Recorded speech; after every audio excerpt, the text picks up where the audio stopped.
Hey there! Did you know we have a Patreon? You can get early access to all of our content with any amount pledge. Consider it and spread the word. Now on to the show.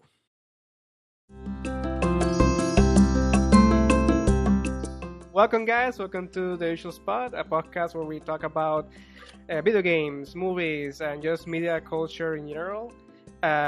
Today, we're going to be talking about D&D. For those of you that heard the last episode, or not the last episode, but yeah, one of our episodes for the board games and tabletop. You can probably sense that we wanted to do an episode just for D&D. So this is that episode. I'm your host for the episode. My name is Gabriel Casillas. I'm the developer for Batú Games here on the island of Puerto Rico, and I am like a newbie player to D&D. I've always been an admirer of the game, but I've never really been able to play it, so I'm playing it now, and it's really awesome. I really enjoy it. To talk to me about the topic of D&D, I have a lot of guests that all are D&D players of different eras, editions, and all the stuff. So please introduce yourselves, guys. Misael, you first. Hey everyone, my name is Misael Torres. I'm an information systems student, and yeah, I love board games, video games, and just recently got into D&D per se. I played a couple of times. I played a 3.5. I played a game of 3.5, but I recently this year started a 5e campaign, and yeah, I'm loving it so far. It's awesome. Leo? Yes, I'm Leonardo. I am a developer, programmer slash developer. I have been playing D&D for almost 20 years. Most of it has been as a DM. I've played through three or four editions by now in D&D. Even I would say that even though I've dabbled in other games, tabletop games, D&D has been forever my passion, and it is a pleasure for me to come and talk about it to you guys. That's amazing. And yeah, and lastly, Dan. Hi, my name is Dan Santiago. I work in IT and a pharmaceutical here on the island. I've been playing, I started playing Dungeons & Dragons over 30 years ago when I was in college. Basically played Advanced Dungeons & Dragons 2nd edition, and there was a lot of time in between that for life happens, so I wasn't able to play for a while. And I just got back into the game with 5th edition, so I actually missed out on 3rd, 3.5, and 4th, and Pathfinder, all those other versions. But I'm back into it heavy. So yeah, it's like Leo said, it's a passion of mine also. Yeah, it's a pretty good time. Pretty good time to come get back at it. Yeah, definitely. So as you can see, we have many different experiences with D&D. So I guess I really like the fact that we have that, so that we can maybe get different opinions on what has happened. And I just want to learn, honestly, to be super honest, what may have influenced what we see today. Because as we mentioned in the last podcast, D&D is kind of, well, it's not, I don't know if I could say it's mainstream, but I believe it's very relevant today, much more than I remember it being. And we kind of talk about this in the podcast, but what do you guys think that is? What has brought about this change in perspective to just like the general populace, like they suddenly, like many people are starting their first D&D experiences and games, and I don't know if I could include myself in that, because I've always been an admirer of D&D. I've never I never had the group to play it with, but I've always wanted to. But I know that a lot of people that had never had any experience with it, they suddenly really like it, and they suddenly really want to be part of it. Like I remember a specific experience that I had, which I never thought I would hear, but like it was from some friends of mine that they will have never really been introduced to D&D through me or through themselves because they're not that into fantasy stuff. But and I know this is not gonna be like the best example because of this particular part. But they were watching an episode of The Big Bang Theory, and apparently in that there was an episode in that series that was about D&D, and they were playing D&D, and apparently only that, like the idea of how they were interacting in the show and what they were doing, made them really interested in playing D&D. And then they started looking for information and the books and all the stuff. And I don't know if they actually played D&D at the end, but they did become like tabletop players. And I'm pretty sure that if they had the opportunity, they will become D&D players. But it's just interesting that suddenly that change happened. Like, what do you guys think? What happened for that to? Okay, so I believe the answer to your question, which is why, what are the reasons for D&D to have, let's say, re-emerged as of late? I'd say that last example that you gave about Big Bang Theory is answers about, or rather, kind of prove 2 or 3 of my 3 points that I'm going to give you of why I think D&D has re-emerged. The first one is that D&D, since a long time ago, has had this stigma behind it that's been putting it down. It's been hindering it. This thing about D&D being related to the occult, and sadly, religion going against it, and basically making the populace think that D&D is something that only goth kids do, or like if you play D&D, that's like a thing of the devil. Yeah, not really I would say, understanding what it is, what it actually is. Yes, I would say maybe Danny has a better insight in this aspect that he could add. Yeah, there was back when D&D started in the 70s and early 80s. There was a lot of basically. It was that a lot of talk was made with regards to this being a gateway to the occult, to Satanism and stuff like that. Again, it was because of the ignorance of people and wanting to blame basically a game for different things that were happening at the time. Basically, it's ignorance. I mean, people that never tried it, never saw a group of kids playing D&D. They just saw the books, saw the spells, and say, okay, this is they're getting into witchcraft and Satanism and summoning demons, which was there's nothing further from the truth than that. What I think now, what we're seeing now is that. The proliferation of the media, of internet, YouTube channels. That's where I was going to go. Yeah, there's we can see a lot of people sitting around the table playing and enjoying themselves in these videos, and people are getting into it. Plus, what I mentioned before, there are a lot of people in the mainstream that are coming out as heavy D&D players, and that. It's no longer a geek thing. It's no longer something that's in the shadows. Yeah. And that leads to my second point. Now that we see other famous people that the general populace would think are really cool people, seeing them play the game, seeing this game being referenced in shows like this Netflix show that it's in the tip of my tongue. Stranger Things. Thank you, Stranger Things. Mm-hmm. Seeing it being referenced in Stranger Things, and like you said, Big Bang Theory, and there's like a couple other shows that I forget the name of right now that not only just like reference the game, but also have them playing the game. I'm sure many of us as kids remember that one Dexter's Laboratory episode where they play D&D.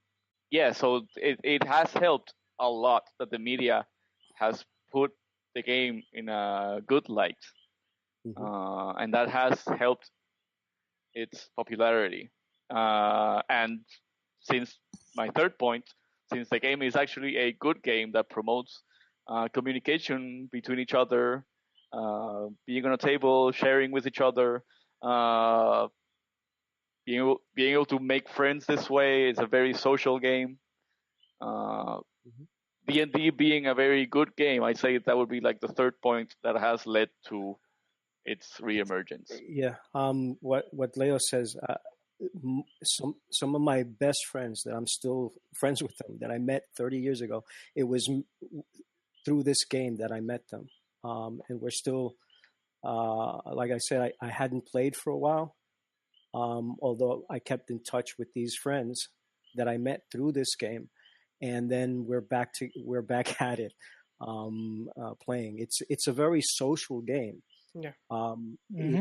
It's and part of the fun of the game is getting together with your friends and doing these campaigns, and we joke around a lot in the table, and that interaction is pretty good. It also helps. I can tell you my experience. I was always a very introverted person. I'm not the most talkative person out there, but through this game, it helped me get a little bit more social, a little bit more, interactive with these people. It's a very positive thing, I think. I can say the same. I completely agree. I'm somebody that likes performing for others, that likes to put on a show and like make sure that everyone has a good time. But at the same time, I have like a bit of a social energy thing where, I can only talk to people for a certain amount of time per day, and then I need to like withdraw to myself and be a little antisocial for a bit. But D&D has helped me channel also my ability to talk to people and perform, and not only perform but also act as a leader. Yes, I would say that D&D has helped me in many ways. Yeah. In this case. Yeah, definitely taking up the role of a dungeon master. It's interesting because perhaps it's quite a bit of responsibility. Taking up the responsibility to guide and entertain and help others. Kind of carry on with an adventure they want to do. Move their characters forward. It's not an easy task, and it's pretty much in D&D, dungeon masters are pretty sorely underappreciated. Everyone wants to play D&D, but not everyone wants to be a DM, and it's a lot of work. But definitely taking up that role. It takes. I agree that it probably does develop, leadership skills, and in a good way as well. I mean, some DMs are renowned for being perhaps a little bit evil towards others, that they just want to wipe out the party. And sure, while there's space in D&D to do that and be that, and that's fine if that's something that everyone enjoys. It's also, being able to guide others and help everyone enjoy the game together. That, it also shows good leadership, because everyone's in it together. So yeah. One of the things, the way I see being a DM, which I really just got into being back 30 years ago. I did try. I probably DM'd for a couple of sessions, but with when I started now, I've been DMing for about a year and a half. One of the things I like about it is I'm not seeing myself as an adversary to the players. Mm-hmm. I see myself as providing a story, providing a world where the players can do what they want to do, and it's like it's not just my story. I'm leading the story. I'm giving them the plot, the stuff that's happening around them, but the players make the decisions and take the story beyond what I envisioned. And a lot of times I set up a session. I've been thinking this is going to happen. And I've heard a lot of people say this. You can get to the table and just take it, make a little ball and throw it away because the players are going to change everything. Yeah. Sorry.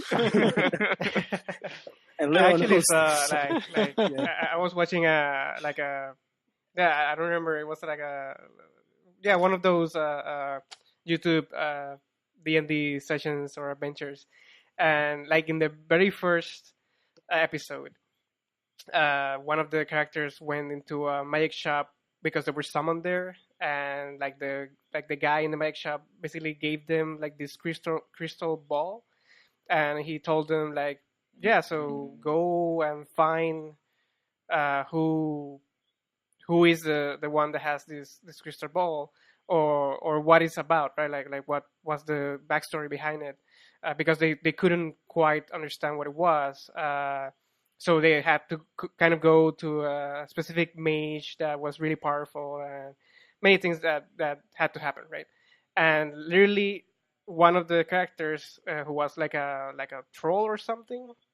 I mean, I guess that with his name, he took the crystal ball and just smashed it in the ground, and that destroyed the whole campaign and that the DM had planned.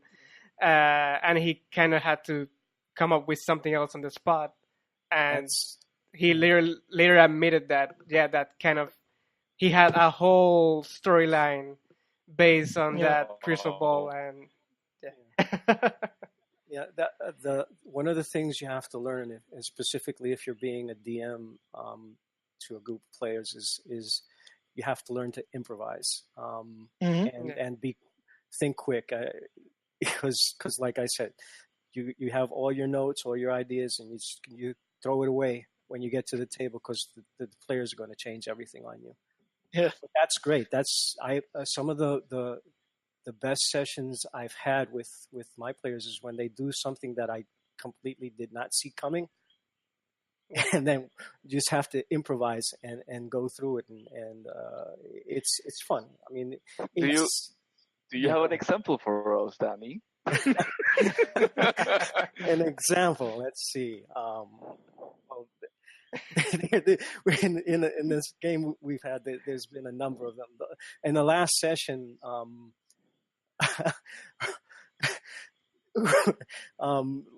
Leo's character is a mage, and in one of our previous sessions, he found a book that taught him how to create a stone golem. Nice. The book was called How to Make Friends. That's good. And then he brought in that I wasn't expecting it. He brought in the golem into the adventure and pretty much steamrolled all the thugs that I had waiting for them outside of this warehouse that they had to infiltrate. So the golem took care of them, and then pretty much devastated all the enemy. But it was a fun time. I didn't mind. I don't mind when those things happen because that it surprises me and it keeps it keeps me excited about the game also. Yeah. That's part of how amazing D&D is. I mean, that's why it has inspired, so many games. The Ultima series, the Elder Scrolls, pretty much the whole Western genre of RPGs was inspired, and you can notice by its core mechanics by D&D.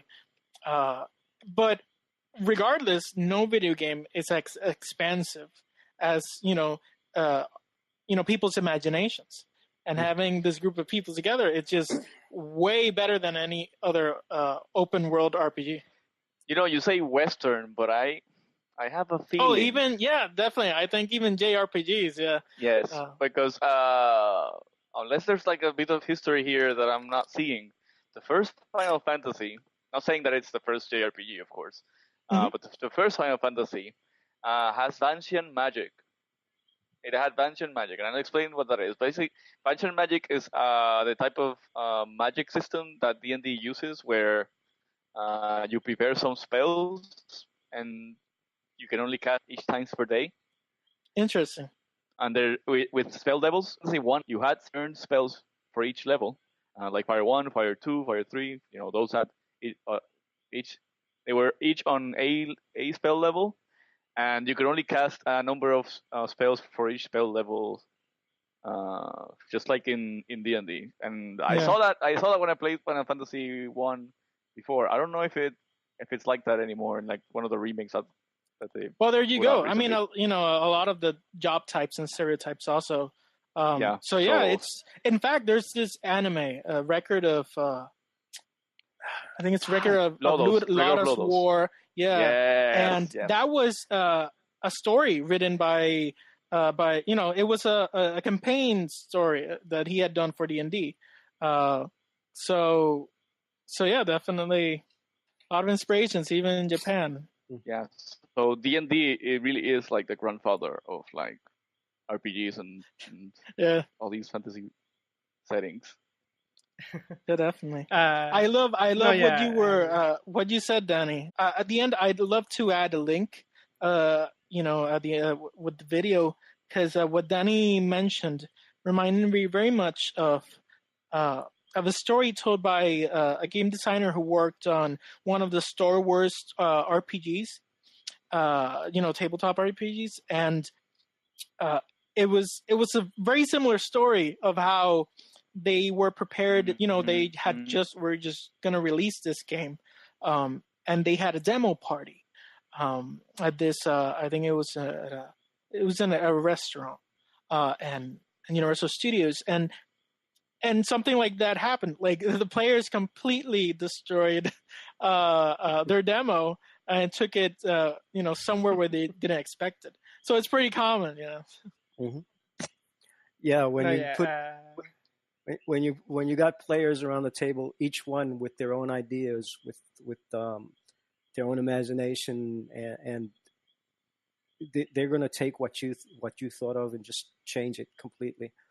Like I said before, the most important thing is be ready to improvise, and be ready to take the story where the players want to take it, because in the end, you're being a DM so that you can provide a story, a world for the players to play in and to do what they want to do.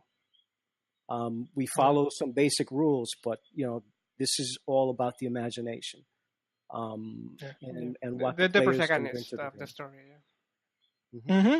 Yeah, no story without the players in a sense. Exactly. Yeah. No, I just wanted to mention before we kind of move ahead with another topic that I do want to talk about, that we mentioned a little bit about how it can help you, like playing the game can help you be like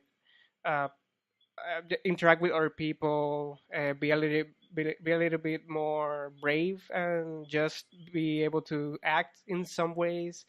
I actually heard a story, or I think I read it, where people in prison actually play D&D, and they have D&D groups, and it has helped them become like not only be able to faster time in there because they don't really have that much to do, but also kind of become better people in general because they just kind of they are forced to cooperate with each other. They're forced to play different characters, experiment a little bit with different races, different jobs, different backgrounds, and basically it has become almost like a therapy session for them. And I know that for a lot of people, it could literally, maybe not at first because maybe you're going for the fun factor, but people really like when they have reactions in these games and they really get into their character, their actions are like their reactions are very visceral, like they actually feel like their characters, to the point that I've heard people say that they even sometimes even dream, and in the dreams they are their character, and they literally just kind of do things in that world, because every action that they make in this game is their character, is them actually making it, right? Like, it's their decision, much more than other adventures or other games or video games for that matter, where you are kind of even first person games, because you usually know who you're playing. You're usually playing another character, but it's really interesting that just this idea of playing a fantasy world, but you have to make the decisions. You're the one that controls everything, even more so than just the different actions, that different buttons that you do, right? Like you can literally speak an action into existence in a way.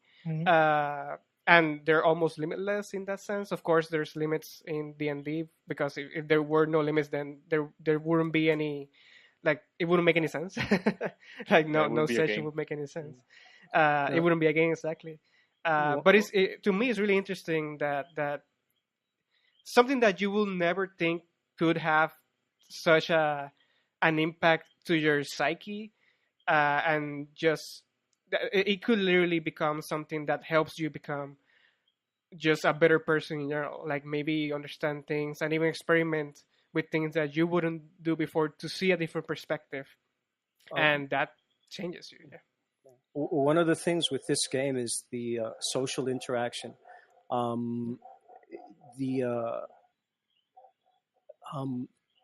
Right now, I've heard the stories about the prison inmates playing Dungeons and Dragons stuff. It helps them, like you said, the cooperation. They have to think together and work as a team in order to solve problems. But it's also Dungeons and Dragons is also being used in schools. I find that the game helps, and like I said, I was a very introspective, very quiet person. This game helped me with my social anxieties. It helped me to draw myself out a little bit more. It gave me, to some extent, some tools to work on my leadership skills. These are things that this game actually does, and it's used in a lot of occasions, a lot of instances, to help young people to develop themselves a little bit more, to be able to work better in groups. So yeah, there's a lot of benefits. On the other side, you can't get too attached to any particular character. Oh yeah. That could definitely. Anything can happen to a character, and you have to be ready for that. Yeah. I mean, just recently, something happened in. I don't know if you. I mean, I'm pretty sure you guys know about Critical Role, right? Like the YouTube. Are we allowed to spoil that? I mean, I won't say who or what, but a character died. like that's something that has to be said, and Spoilers. like the community kind of went they crazy. took it pretty heavily. Yeah. Like they were literally just going after the DM and after not the players, but some of the players, and it was kind of interesting that people are that attached to these characters. And as you said, you have to understand that this game, that death is a thing, And actually, one of the players kind of said that it is interesting that happened, and it does bring about a conversation that nobody really wants to have, which is like mortality, right? And Mm-hmm. the fact that that can happen in this game and you feel it, like you feel how sad it is, uh, Mm-hmm. really goes for that. What you were saying, the fact that it helps you deal with that. I'm not saying that it helps you deal with that better if something happened in real life, right? But it does make you aware of it and makes you have to deal with it in some way. And it is really important, I believe, that as you were saying, like in schools and all that stuff, like Mm-hmm. uh, those children are in their formative years, right? Like they're literally sponges that get all the information, and they kind of are trying to figure out themselves.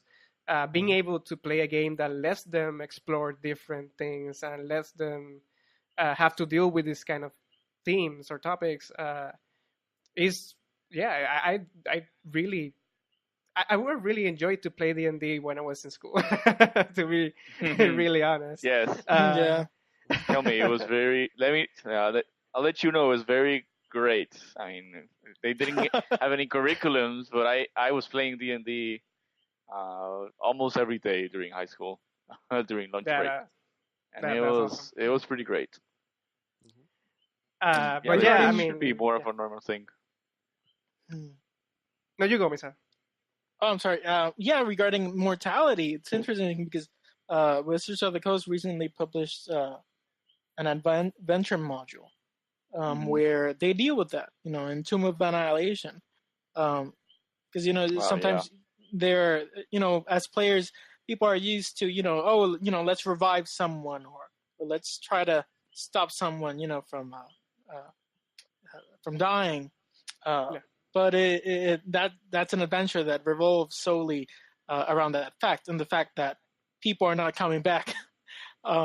And it's a really big deal in the world. What's going on? Why isn't this magic working as it used to and such? So yeah. So that's the current adventure module that I'm running for Danny and Gabriel. Oh, nice. Yeah, that is the one, and I am just waiting for the moment that one of them finally bites the dust and see what happens between the rest of them. Not that Leo, I'm we were gonna trying purposely. to make people understand that DMs were not evil, and then you say that, it's not helping. I mean, I'm not going to kill anyone on purpose, but I've seen this book, and it is pretty unfair sometimes. You know what's coming. You know what's coming. I know what's coming, and you guys, well, We'll see. We'll see what happens. we'll see what happens. So I did want to ask you guys, because it is sometimes a little bit, I don't know what the word will be here, but a little bit difficult, I guess, for me to kind of, when somebody asks me about D&D and why it's interesting, or even if they should play it. I mean, I usually try to explain as much as I can, right? Like I try to explain the fact that there's a lot of involvement from the players. There's a lot of things that you can. You're basically free to do a lot of things that you want to do, and you get to have magic and to do different things. But how do you approach when somebody asks you, like somebody that hasn't played before and is kind of interested, or maybe they're on the fence? How do you approach maybe getting them over the fence and into becoming a player or a potential player? Not necessarily for you, but just in general, right? Okay, well, currently, nowadays, it's really easy to get them to play because they've seen this thing before. They've seen how it goes. They've seen Critical Role, or they've seen, those episodes from shows like Big Bang Theory where they have played the game, or on Stranger Things. So nowadays, it is easier to get them to play because they know how it works. I just need to explain to them, okay, so here are the actual rules, and here's what you can do, etc. So nowadays it's pretty easy. I'd say back then when it wasn't this easy, or maybe still now when somebody has never heard of the game. Yeah. Let's see what. Well, okay. First of all, the person must have some interest in fantasy settings. We're talking about D&D in specific here. They must have some interest in fantasy settings, mainly maybe because they liked Lord of the Rings or like video games that are in similar, like I have a similar fantasy setting. Maybe even World of Warcraft or some Final Fantasies. Yeah, exactly. Yeah. To give an example. So they might be interested in that sort of thing. Maybe these are people that might see me browsing through the player's handbook one day, and they'll ask, what am I doing? What kind of book is that? And then I'll explain the book and use examples of stuff they've seen before, like from current media, like movies and stuff. And then I explain, yes, basically you imagine each of these movies or these shows, and you get to basically make your own character and play in this world, and you get to make any choice that you want, or you get to run an adventure with this other group of players, and they ask stuff like, okay, so when does it end? How do I win? That's basically when I've given a couple of answers that's like, oh, it never ends, or it'll end when the story is done, or it ends when your character dies. And it really doesn't end there. You just create another character and go and keep on going.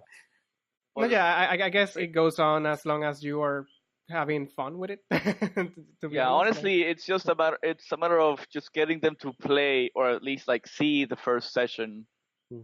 Because once they see everyone kind of being into, okay, I'm playing this character and things are happening, and I get to make these decisions, and I get to act as somebody else. And no matter what this person does, I don't have to deal with any consequences that this character is playing. Yeah, they do, but I don't. Like, I can get away with anything that this character does, and therefore I could do. Yeah, that's the beauty of it for me, because I feel like, as I said, like, it's very easy for one to experiment, because, for example, if you, depending on the class that you take, or the background, or the specific race, suddenly you are, no matter what, like if you're playing a group, unless everybody's playing the same class, which almost never happens, but or maybe it shouldn't happen, but not it shouldn't happen, but maybe it's not the best. No, it's not the best for a specific group.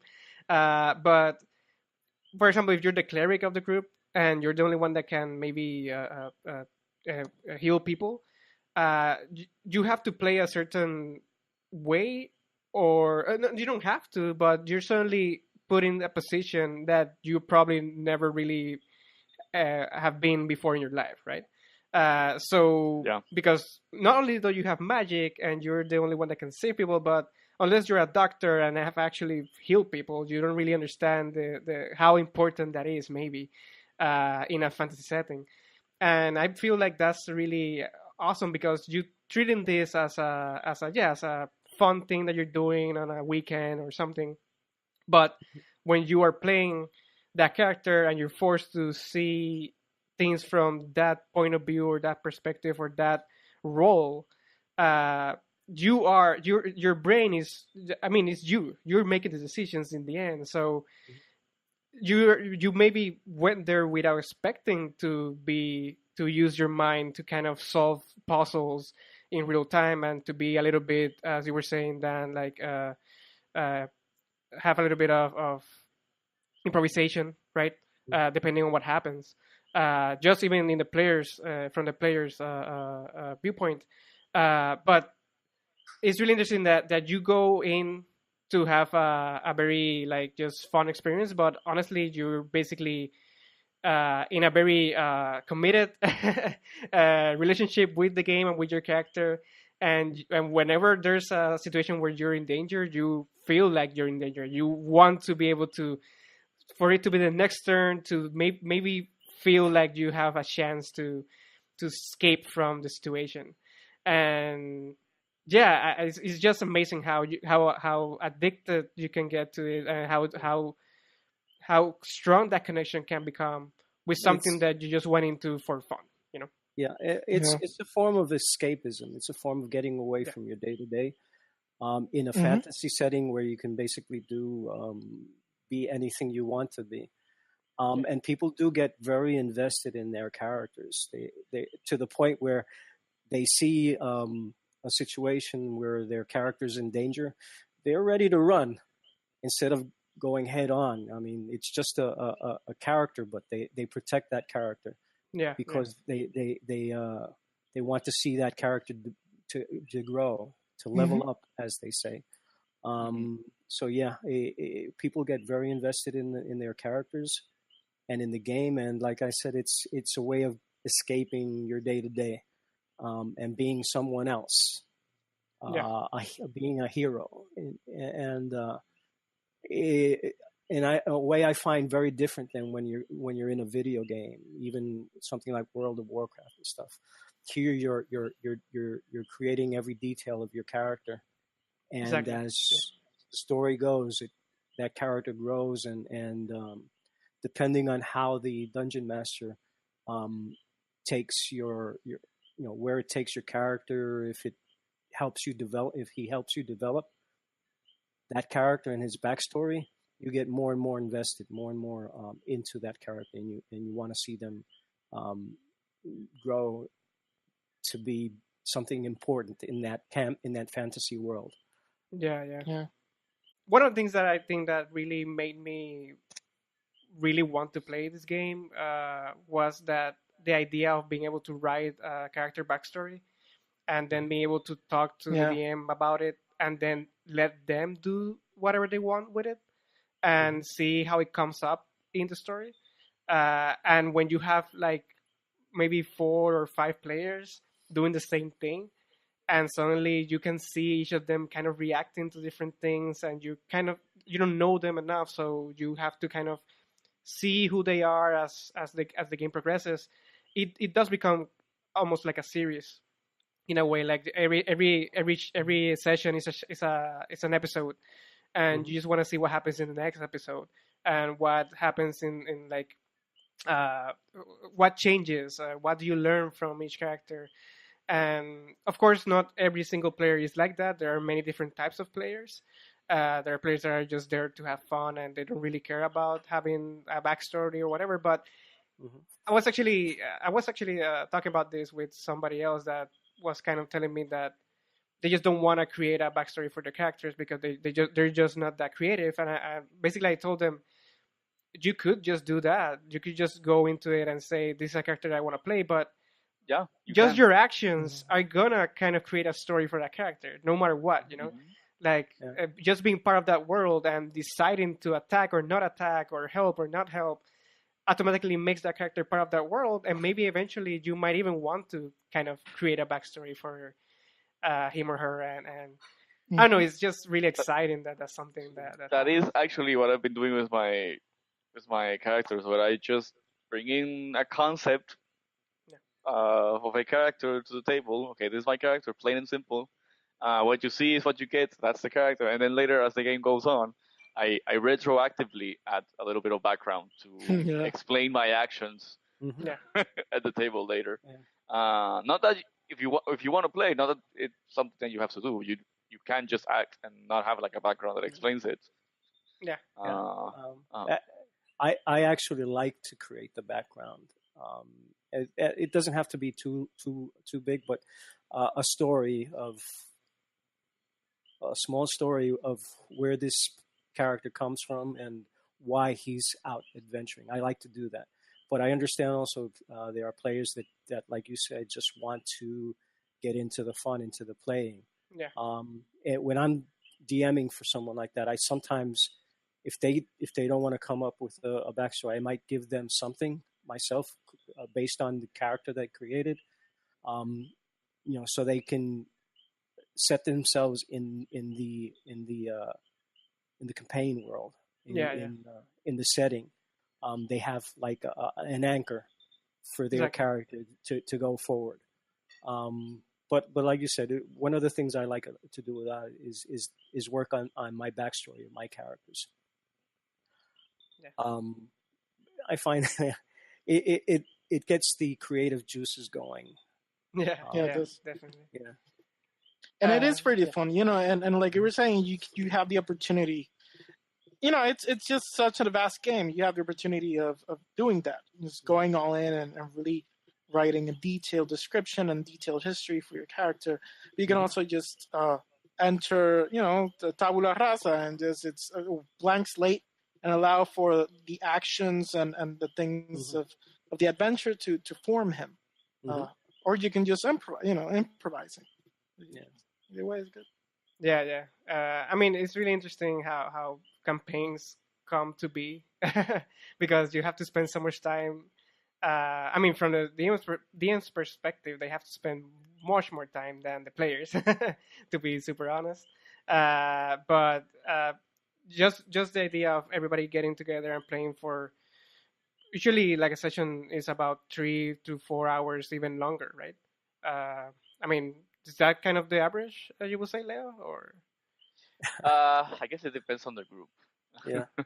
I would say that the average would be somewhere, yes, between 2 and 4 hours. Yeah. Yeah, average. My games run a lot longer. Nice. But yes, yes, definitely the average. When I was in school, however, college and high school, the games ran for somewhere between an hour and 2 hours because that's literally all the time we had. Yeah. Yeah. Enough time. But it really, I guess it depends on your DMing style and your players, or sometimes you have to adjust to the time that you have. When I started out playing with the group that we started back 30 years ago, like I said, we were all in college, and we would get together after, in the evenings, weekends. Our sessions would go sometimes close to 12 hours. Oh yeah.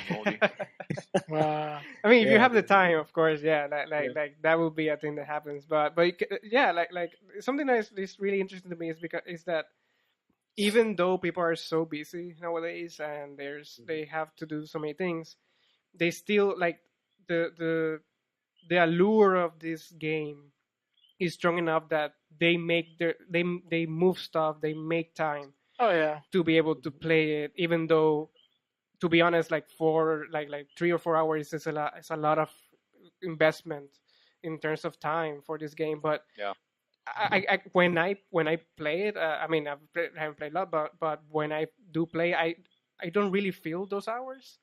Like it just goes by almost like I'm so invested in what's going on that to me maybe like an hour or two went by, but then we look to like the clock and it's like 6 hours, and we're like, oh my god, yeah, like we have to stop playing. But it just speaks to how I don't know, it's just a different experience. And it's not just the game that you're getting invested in, it's also the people that you're with, specifically if you're with a group that you're enjoying yourselves. These become, in my case, they became lifelong friends. And people I like being with. So being with them for a long period of time and doing something that we all love, it's a good time. Yeah, definitely. Definitely. No, and there's so many ways. There's so many ways to play as well. People make time, whether it's online, video chatting, or but there's also play by posts, and that's what I've done. Every once in a while, I just don't have the time. So play by posts is usually like forum posting or chat, WhatsApp or what have you, and even with the systems, you can have random system, random dice generation for the games, and it's interesting because even play by post can even turn into, just like in person D&D, can be like this experience where everyone's improvising and acting in a way. If that's your style, play by post can become in something that's kind of like literature, where everyone's trying to weave, together this narrative and this story, multi-character, and plot branching. It's so yeah, there's a lot of ways, and it's fun. No, yeah, but people look for a way to play the game, and it's just again, if you're listening to this podcast and you are just interested in playing D&D, just do it. To be honest, it's just you just have to experience it, and I don't think that you're gonna. I mean, unless you get a really bad DM, like I'm pretty sure you're gonna have a good experience. Like I mean, if you get a DM that just wants to kill you, I guess it's not If gonna you be. do get a bad DM, there are many ways to get somebody else to DM for you. So True that. don't Yeah. if you do have like a bad experience, a first bad experience, please don't let that define D&D for you, because I can assure you there is somebody else out there that is willing to run a game for you.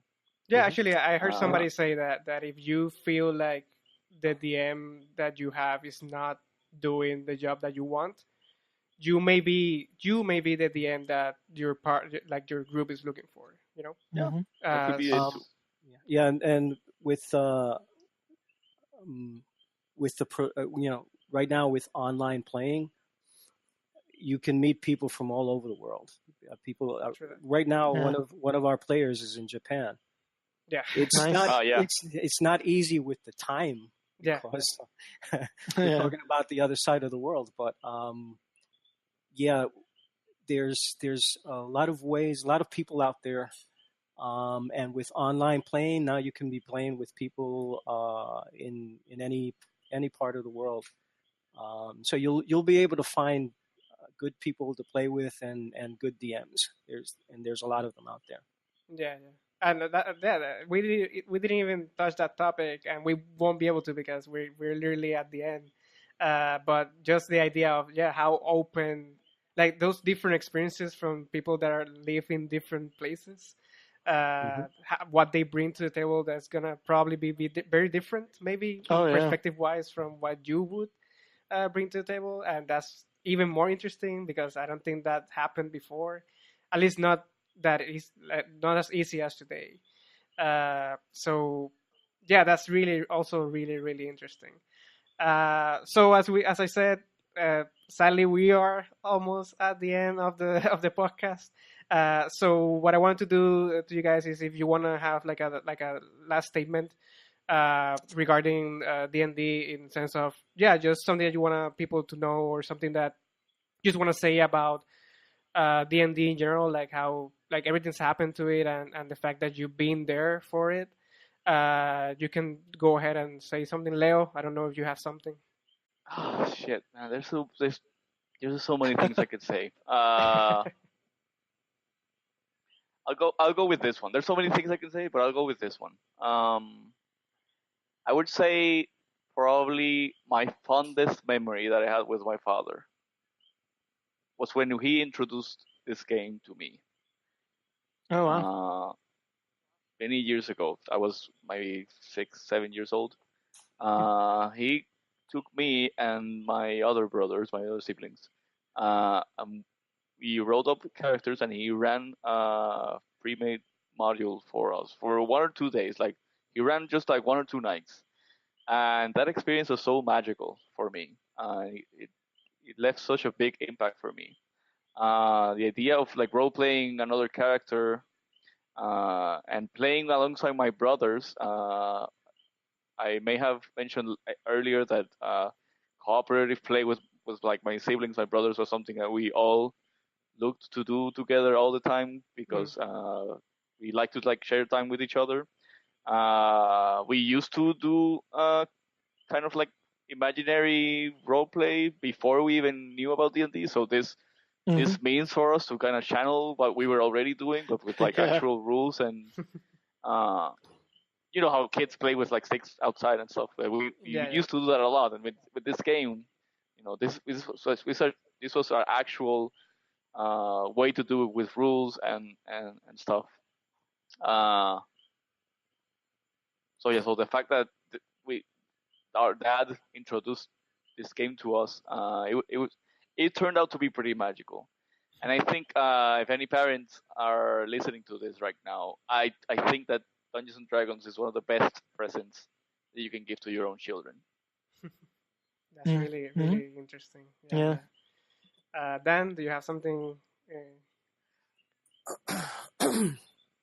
Well, basically, what Leo said is very true. Right now, after 30 years from being introduced to the game and playing, when I got back into it, my son started playing also, and now he's even DMing for his own group. Cool. Of friends, which is good. It's like going generations now. Yeah. Yep. But one of the things I'd like to say, to the people that are interested in if they're listening to this podcast and they're actually interested in playing Dungeons and Dragons, I mean, if you want to learn a little bit more, that you could start watching a lot of these podcasts or videos in YouTube, which would give the players, the people, a good idea of how how the game goes. And there's a lot of good podcasts out there with people playing. It's very interesting. Yeah. We should name a few so they can. Yeah. At the end, when you can. Yeah. Which do you recommend? That Danny first, because it was his. One of the ones that I really like is Dice Camera Action. Yes. Where Christopher Perkins is the DM. Also, the Acquisitions Inc. videos are excellent. Oh yeah, those are very good, and it's a lot of fun to watch them. And like I said, Chris Perkins is one of the best dungeon masters out there, and since he basically writes a lot of this stuff, he knows what he's doing. Yeah. So yeah, if you're interested, watch some of these videos and go online, and you'll find people to play with. Also, there are game stores here in Puerto Rico where you can go and like the Gaming Pit. Yeah, the Gaming Pit. Danny, I might have stumbled into you, and we just don't know each other. Probably. Yeah. I've been there. And there's all types of gaming there, plus Dungeons and Dragons. So and the interaction. One of the things, like I mentioned before, one of the things I like about this game is the interaction, the people that you meet and you play with. It's an incredible community to be involved in. I agree. So, yeah. Misael, do you want to say something? I mean, no. What can I add to Leo and Dan? Doesn't have to be no, you don't have to have a kid. It's I have to have a kid so I can really but it's it's definitely something that if I ever have the opportunity to have a child, I've thought about this, I even sought after role playing games designed for kids. Even you can wing it. You don't even have to follow the rules completely. That's I mean, it's something. Tabletop games, role playing, whatever. If you can do these things with your kids and really give them these memories and spend time with them, it's you're just raising a better person. So, yeah. Yeah. I agree completely with that.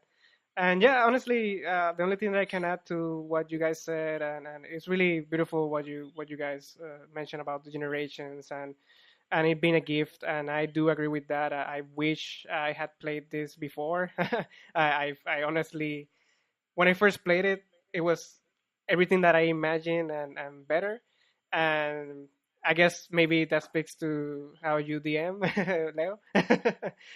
But it also speaks to the fact that I always been a kid with, well, I mean, I calling myself a kid. I've always been a person with a lot of imagination, and when they told me that there was a game about imagining things and making them into a thing, and there's a story that you can affect with your imagination, it was almost like telling me, so everything that you want is here. But I was never able to really play it, and I always really wanted to, and when I did do it, it was just as I said, just better than I expected. And Mhm. honestly, I feel like everybody has imagination, even if you don't think you do. Like you do, like you have to have some type of creativity. So this game is easy to be tailored to honestly anybody. So if you have even the slightest just curiosity about how the game works, or even if you could play it, the beauty of this game is that you could literally walk to a group of people playing the game, and you can say, "Oh, so this is interesting. Like, could I like I'm interested like to see how it plays." And you could literally just kind of enter and play the game because it's something that could happen, because you can just play it and then you will understand what's going on, and you just introduce that person as a guest character, and maybe they become somebody in the game. Anyway, the thing is that there's no excuse. I feel like if you want to try it out, just try it out. I don't think there's anything bad in it. I don't think. Yeah, it's just a really interesting experience that I feel like everybody should Well, have. it can be addicting sometimes, I guess. Oh yeah, I mean sure, I but guess. but if you're just But interested then again, in too it, much of anything could be yeah, bad. definitely, That's true. yeah, that's true. But anyway, I think that we talked a little bit about D&D.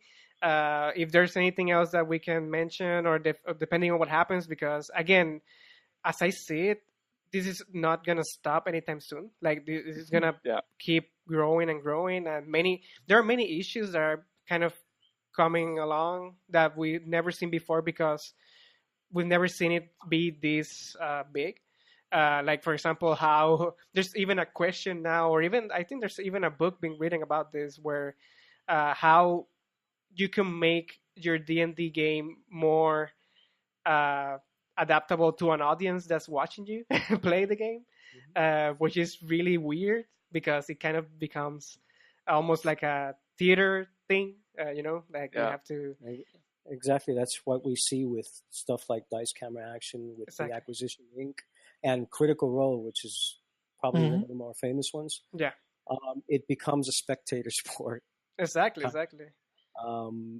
Or a show. It becomes a show Yeah. because Exactly. Mhm. the story is engaging. The characters are engaging, and you can see it's a lot of fun. Exactly. Yeah, what I mean is that before that wasn't a thing. I don't believe so. Now it's kind of like a very big thing for many channels that do this, and I know that a lot of people are gonna keep doing this, and more people for that matter. So maybe we'll talk about that eventually, because then that's gonna be a different perspective altogether as to what Yeah, makes a there's character. a lot more that we can talk about. Yeah, many other topics. So there's probably gonna Uh-huh. be another D&D thing eventually for this podcast. Yes, just to end, because we're kind of getting to that limit point. Do you guys have? Yeah, I mean, you kind of plugged something before, but Misael, do you want to plug something D&D related or something? Honestly, it can be anything that you want people to check out. Yeah, I mean, there's a lot of stuff. I think the only one standing out right now. I mean, Leo mentioned this great DM channel on YouTube. But yeah, I think that yeah, but the video I mentioned, I'll link it up. It's super great. It's about how the players that that were playing the demo. Well, I won't spoil it. It's just super fun, and it's a very unique thing that that happened. That can happen to anyone in role playing games. That's It's the just a Star really Wars thing? nice story. Yeah, it's a Star Wars thing. Okay, It's I won't spoil anything because it's really good, and it's just a very unique story regarding role playing games. In this case, it was a Star Wars one, but it could have happened, with then any other. Yeah. Leo, do you have something else that you? I mean, I'm gonna actually reuse the links that you gave me before in the last podcast. But do you have something else that you want to? Gee, yeah, I think those links. If you're still on the fence, watch those links that I guess you'll be reposting again. Yeah. And hopefully that'll be enough. Or like watch any one episode of the shows that Danny mentioned: Critical Role, That's Camera Action. What's the other one? Acquisitions Incorporated. Either the C team or the original ones. They started with a podcast that was from 4th edition, but it's still just as good to listen to. Yeah. Or you can see one of the YouTube videos where they go get on a stage and actually perform live and play Dungeons and Dragons.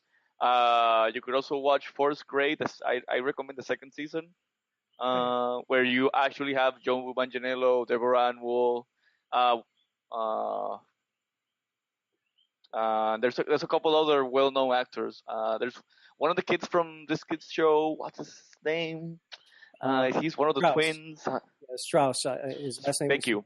Yeah. Dylan Sprouse. He's also there playing. Mm-hmm. So I recommend that one too. That was a pretty good listen. Let me see if there's any other shows. Well, there's a whole lot. Anything from Yostcast. You can check out Yostcast too. They have a campaign. Yeah. I actually think that the guys that make Dragon Ball Abridged, they also have. They have their own. D&D thing. Yes. Yeah. So if you like Dragon Ball Abridged, they also have their own. Like the voices, they make their own characters and they also voice them in hilarious ways. Dan, do you have something like apart from what you mentioned, or do you? I just want to say, anyone that's interested, just find your group, find people. Gaming stores are a good place to start. Places like the Gaming Pit. Find people that are interested and start playing, because it's really a fun game.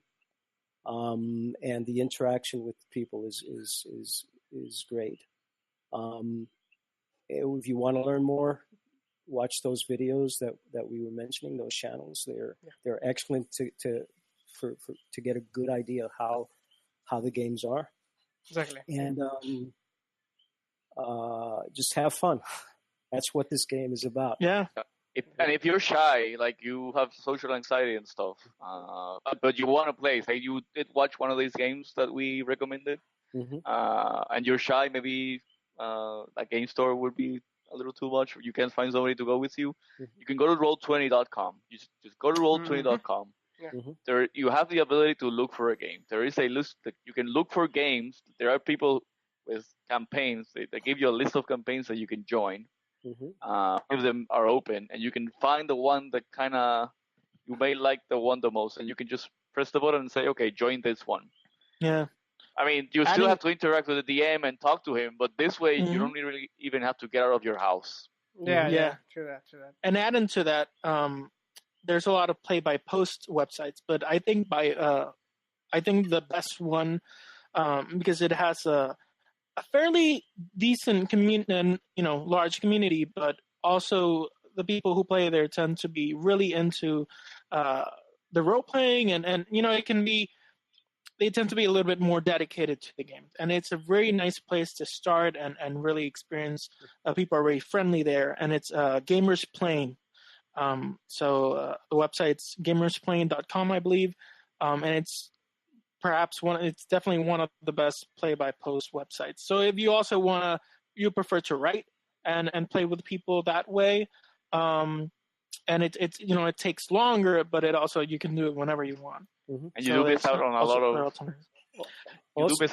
those communication. Oh, sure. But for those of you, like, because I think it's good to recommend it, because there are some people that do have some social anxieties and do kind of have trouble. Or don't have much time either. Yeah. Then yes, that's an alternative.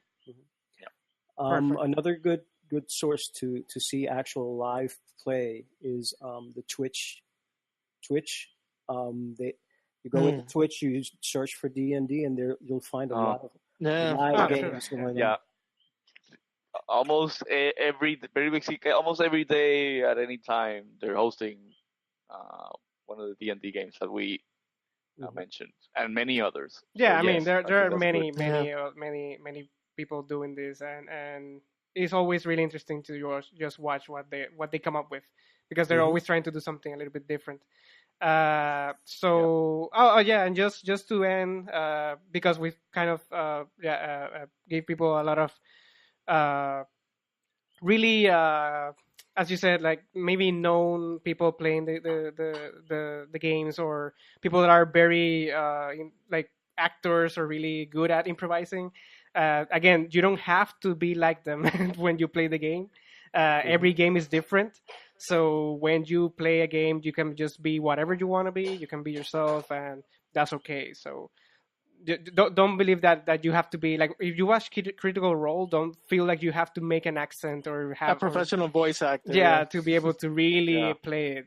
Again, that's just something that people like strive for, but they're professionals, you know. they this is their job. Yeah. So yeah, don't get Don't feel intimidated by yeah. them. Yeah. I like doing voices and stuff, but every time I go to play, I forget. So that happens so- too. It happens too. so Yeah. it just doesn't come out. But the important thing is to the interaction. Yeah, Sometimes you're there and you're not even saying anything and stuff, but just being with the group of people, interacting, Mhm. being social. That's one of the, like I mentioned, that's one of the best thing about the game. It's the interaction with the other people, yeah, with the definitely. people that, and if it's a group that you like, it's like I said, it's a good time. Yeah, It's a even very better. good Yeah, time. definitely. My only thing that I'm gonna add to those links, because I feel like this is gonna be the record-breaking podcast of links when I do the whole recommended section. But the only thing I'm gonna recommend, because it's just really enjoyable to watch, and just really fun. I think it was in a recent D&D Twitch session that they had. They had a one that was called Jux Machina, and in it Yes. was Joe Manganiello, Travis Willingham, who is from Critical Role, another guy that I forget his name at the moment, and the Big Show from WWE, the wrestler, and Yeah. they all have this like really macho, really powerful characters, and they were basically thrown into like a really hard moment or session from one of the creators of the like the of the of the yeah of the Oh, D&D. Yeah. D&D. Mike Merles. And it's just really fun. It's just really fun to see them interact, and to see them, these really powerful characters, just be almost going down really fast, but seeing them kind of have to deal with that. Anyway, that's just for fun. This is not really to make you better at playing D&D. It's just to have fun with it. So anyway, thank you guys for being with me in this podcast. Again, I really wanted, to be honest, I really wanted you guys to be in it because I had the different perspectives. And yeah, as I said before, if you haven't played D&D, go ahead and do it. We hope that you get a lot of natural 20s at the beginning. So yeah, just have fun with it, and yeah, just give it a shot. So thank you all for watching. Thank you guys for being here with me, and we'll see you guys next podcast. See you later. See ya.